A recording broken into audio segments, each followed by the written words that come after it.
Viewers, SD কিচেনে সবাইকে জানাই স্বাগতম। তো আপনাদের সাথে আজকে চিকেন রোস্টের একটি রেসিপি শেয়ার করব। আশা করি আপনাদের সবার ভালো লাগবে, আর ভালো লাগলেই আমার সার্থকতা। আর বাসায় যখন আপনারা তৈরি করে খাবেন তখন মনে হবে আপনাদের কাছে কখনো শাহী ফ্লেভার, আবার কখনো মনে হবে বিয়েবাড়ির রোস্ট খাচ্ছেন আপনারা। তো চলুন মূল রেসিপিতে চলে যাচ্ছি। চিকেন রোস্ট তৈরি করার জন্য প্রথমে আমি ম্যারিনেট করে নিচ্ছি। এখানে স্বাদমতো লবণ, এখানে আছে কাশ্মীরি মরিচের গুঁড়ো।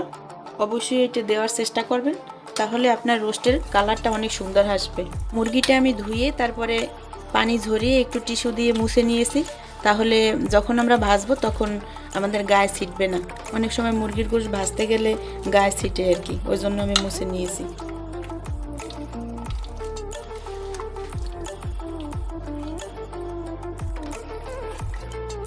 তেলটা গায়ে ছিটবে না।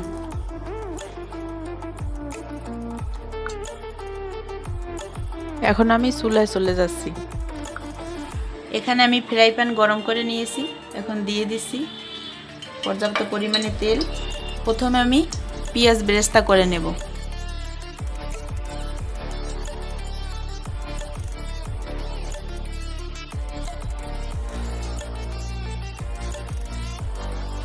পেঁয়াজ আমার প্রায় ভাজা হয়ে গেছে, এখন আমি তুলে নিচ্ছি। এখন দিয়ে দিচ্ছি আমি সেই মুরগি ম্যারিনেট করা।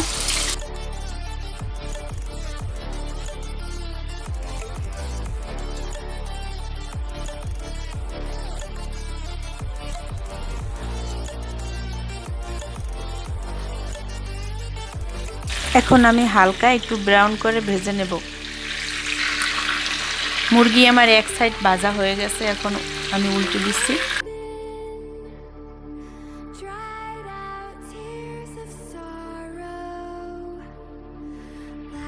আমি এই সাইডটাও একটু ব্রাউন করে ভেজে নেব। এখন মুরগির মাংস আমার ভাজা হয়ে গেছে, এখন আমি তুলে নিচ্ছি।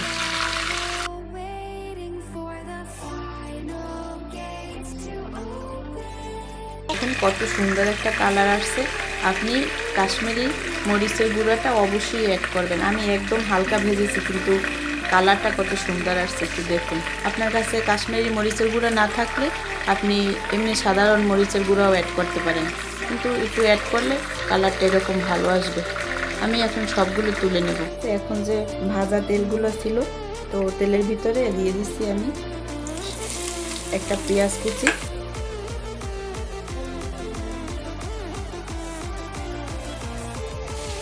দিয়ে দিলাম আমি 4টা এলাচ আর একটু একটু দারচিনি, একটা তেজপাতা।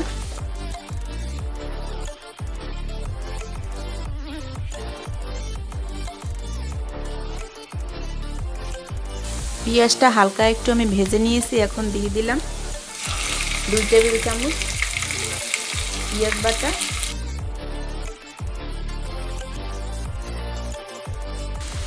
1 টেবিল চামচ আদা বাটা, 1 টেবিল চামচ রসুন বাটা, দিয়ে দিচ্ছি হাফ টি স্পুন লবণ। আমাদের যখন গোশ ভেজেছিলাম তখন কিন্তু লবণ অ্যাড করেছিলাম, ওই জন্য এখানে লবণটা একটু কম দিয়েছি, আপনারা একটু বুঝে দেবেন।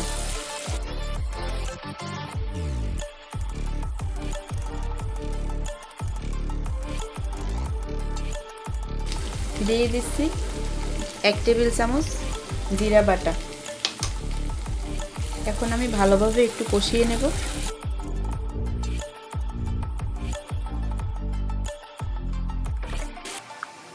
এখানে আমি একটা মশলা বানাবো। এখানে আছে বাদাম বাটা, কাঠবাদাম আর পেস্তা বাদাম আমি পেস্ট করে নিয়েছি। দিয়ে দিচ্ছি একটু টমেটো সস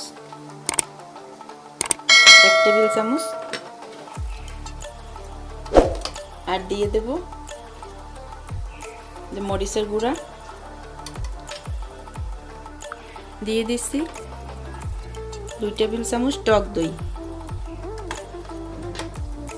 এখন আমি ভালোভাবে মিক্স করে নিচ্ছি।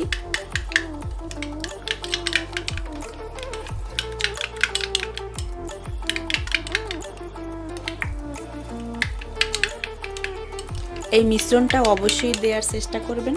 এই মিশ্রণটা দিলে একবারে বিয়েবাড়ির রোস্টের মতো আপনার স্বাদ আসবে। আর এই মশলাটা দিলে অবশ্যই ঘেরানটা অনেক সুন্দর আসবে, যা আপনি একবার ট্রাই করলেই বুঝতে পারবেন। দিয়ে দিলাম আমার সেই মিশ্রণটা, টক দই।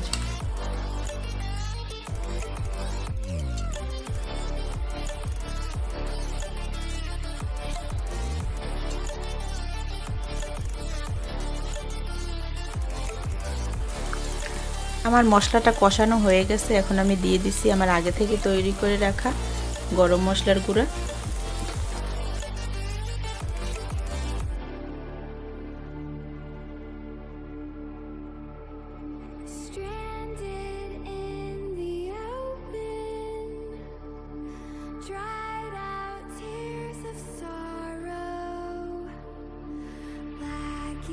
মশলা আমার কষানো হয়ে গেছে, এখন দিয়ে দিলাম আমি পানির পরিবর্তে লিকুইড দুধ।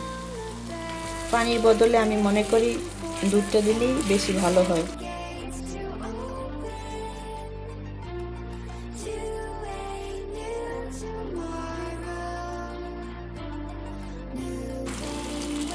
এখন আমি দিয়ে দেব সেই আগে থেকে ভেজে রাখা গোশ।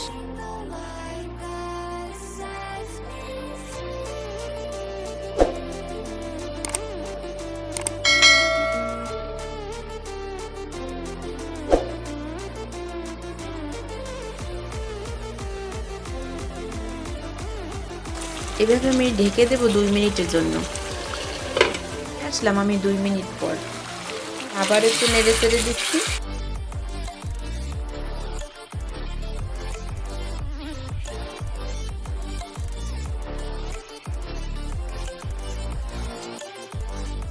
এখন দিয়ে দেব আমি আরেকটু দুধ।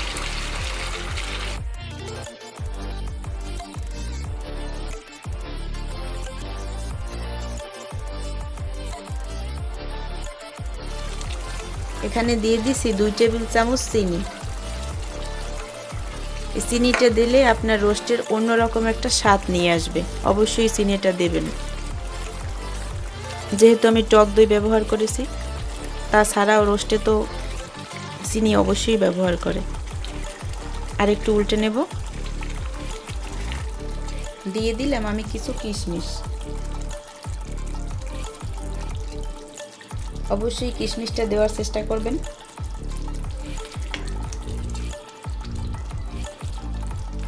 আমি এখন ঢেকে দেব 5 মিনিটের জন্য।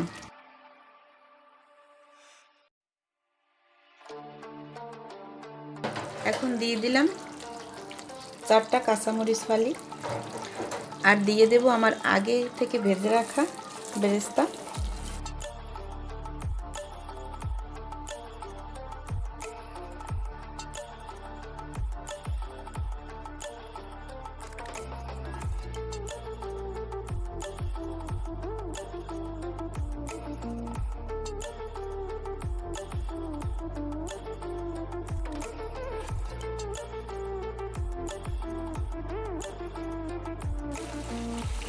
এখন দিয়ে দিচ্ছি 1 টেবিল চামচ ঘি।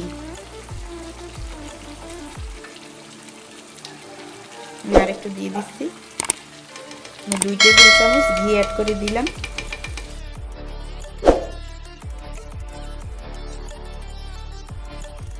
আবার একটু ঢেকে দিচ্ছি আমি 1 মিনিটের জন্য। ফিরে আসলাম আমি 1 মিনিট পর, আবার একটু নেড়ে দিচ্ছি। আমি তো সুঘ্রাণটা পাচ্ছি, আপনারা তো পাচ্ছেন না। আপনারা যখন আমার এই ওয়েতে রান্না করবেন তখন অবশ্যই পাবেন। সুঘ্রাণটা তখনই আসে যখন ঘিটা অ্যাড করবেন। আমার রোস্ট হয়ে গেছে, এখন আমি নামিয়ে নিচ্ছি। তৈরি হয়ে গেল আমার মজাদার চিকেন রোস্ট। আশা করি আপনাদের সবার কাছে ভালো লাগবে, আর বাসায় অবশ্যই ট্রাই করবেন। ট্রাই করে আমাকে জানাবেন কেমন হয়েছে। আল্লাহ হাফেজ।